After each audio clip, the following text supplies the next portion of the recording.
Future में किस field में स्कोप है, अच्छे पैसे कमाने के लिए कौन सा करियर चूज करे। यार स्टूडेंट्स को ना करियर ऑप्शंस पता होते हैं, इतने सारे होते हैं, लेकिन उनको ये नहीं पता होता कि कौन से करियर ऑप्शन में कितनी ज्यादा इनकम हमको मिल सकती है। तो इस वीडियो में मैं कुछ ऐसी फाइनेंस जॉब्स के बारे में बात करूंगा जो आप कर सकते हो और उनकी डिमांड सिर्फ 1 साल तक नहीं रहेगी, आने वाले 10 या 15 साल तक भी उनकी डिमांड एटलीस्ट रहेगी। और साथ ही साथ उनके अंदर एनुअल इनकम आपके 10 to 15 लाख या उससे ज्यादा होगी।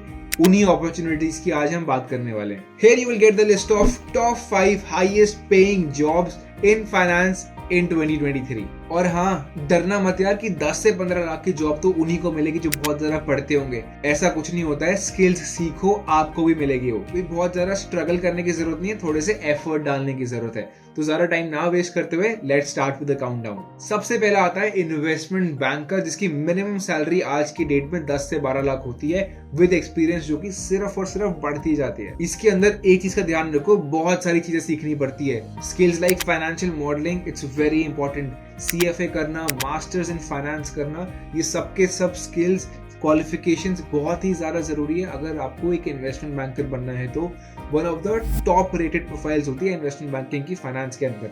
किसी ने फाइनेंस सुना हो या ना सुना हो, पढ़ा हो या ना पढ़ा हो, इन्वेस्टमेंट बैंकिंग सबको पता है। तो मेक श्योर करो आप इसको करने वाले हो। साथ ही साथ इसका काम भी थोड़ा सा समझ लो, मर्जर्स एंड एक्विजिशंस, पैसे रेज करने में, दूसरी कंपनीज को हेल्प करने में, उन सब के अंदर आपका काम रहने वाला है। इंडिया के अंदर मोस्टली बैक एंड जॉब्स होती है, बट तब भी बहुत ही वैल्यूएबल प्रोफाइल होती है। सेकंड नंबर पे आती है इक्विटी रिसर्च।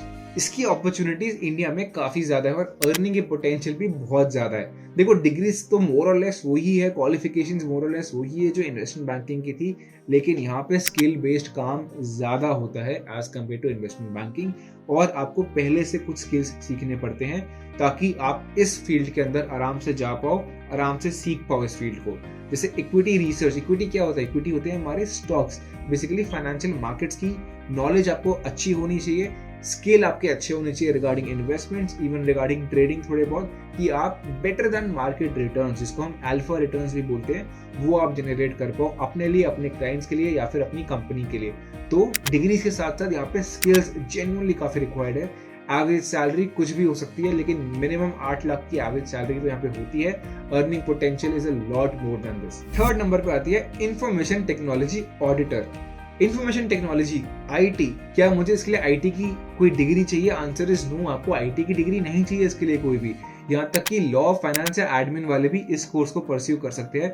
और यहाँ पे सिर्फ प्राइवेट जॉब्स नहीं, आप डायरेक्टली गवर्नमेंट के साथ काम करने वाले हो। अगर आपके पेरेंट्स चाहते हैं ना कि शर्मा जी की बेटी की तरह आपकी भी सरकारी नौकरी लग जाए, तो इस कोर्स को अभी शुरू कर दो। इनका जो मेन काम होता है ना, वो ये होता है that there is harmony between enterprise needs and technology infrastructure. तो पूरा का पूरा काम regarding the database is managed by them. तो इसकी डिमांड सिर्फ बढ़ने ही वाली है, बिकॉज डेटाबेस, डेटा के साथ IT के साथ जो भी काम होता है वो इंप्रूव होने वाला है। तो फिनटेक के अंदर जो भी लोग जाना चाहते हैं ना, ये आपके लिए बनी है, इसको शुरू कर सकते हो आप। फोर्थ नंबर पे आता है फाइनेंशियल एनालिस्ट, सबसे कॉमन प्रोफाइल। देखो इसके अंदर जो अर्निंग कैपेबिलिटी है ना, वो बहुत ज्यादा वेरी करती है।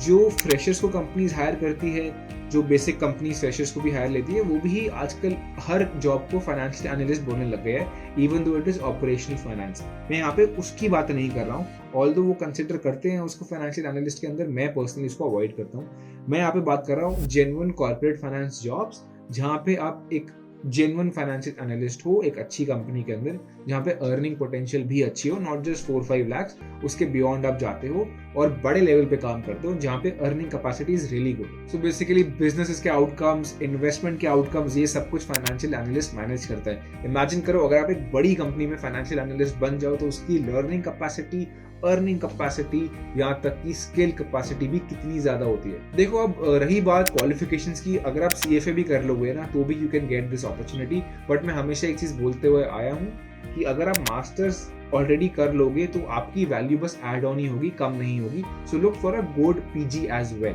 Finally we have profiles into risk analysis.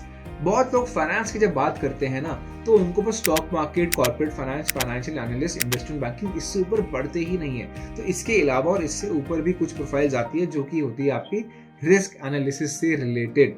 और इसके लिए बेस्ट कोर्स बहुत लोगों को ऑलरेडी समझ में आ गया होगा, it is financial risk management. CFA भी इतना इंपॉर्टेंट नहीं है, मास्टर्स भी इतनी इंपॉर्टेंट नहीं है, लेकिन इस कोर्स के दोनों लेवल्स, FRM के दोनों लेवल्स करने बहुत ज़्यादा ज़रूरी है।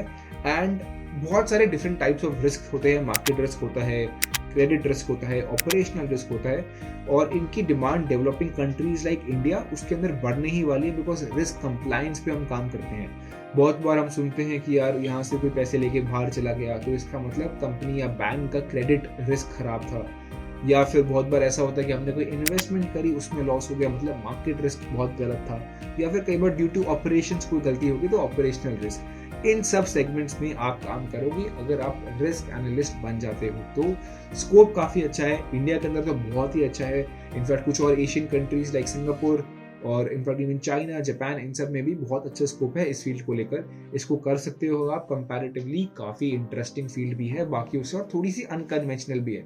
बहुत लोग जाते नहीं है इसके अंदर बिकॉज इतनी शायद नॉलेज नहीं है, इतनी रिसर्च नहीं है, बट इस फील्ड को आप डेफिनेटली एक्सप्लोर कर सकते हो। अब यार इतना सब जानने के बाद भी एक क्वेश्चन आ सकता है कि क्या ये 5 फील्ड मेरे लिए है या मेरे लिए नहीं है, बिकॉज बहुत लोग होंगे जिन्होंने अभी तक शायद FRM नहीं किया होगा, CFA नहीं किया होगा, मास्टर्स नहीं करी होगी, तो यार इतने बड़े कोर्सेज में जंप करना स्ट्रेट अवे सेंस ही नहीं बनाता है। टाइम की वैल्यू बहुत होती है, कॉस्ट बहुत लगता है और रोड मैप नहीं मिलता है। तो अगर आपको समझना है कि ये फील्ड्स आपके लिए है या नहीं है, ये बड़े कोर्सेज आपके लिए है या नहीं है, तो स्टार्ट करो शॉर्ट टर्म कोर्सेज से। कौन से शॉर्ट टर्म कोर्सेज अच्छे होते हैं, कैसे होते हैं, उसकी ऑलरेडी मैंने एक डिटेल्ड वीडियो बना दी है, उसका लिंक मैंने डाल दिया है, check it out and it will really help you make a wise decision. ऐसे ही इंटरेस्टिंग वीडियोस के लिए सब्सक्राइब टू द चैनल और मिलते हैं अगले वीडियो में।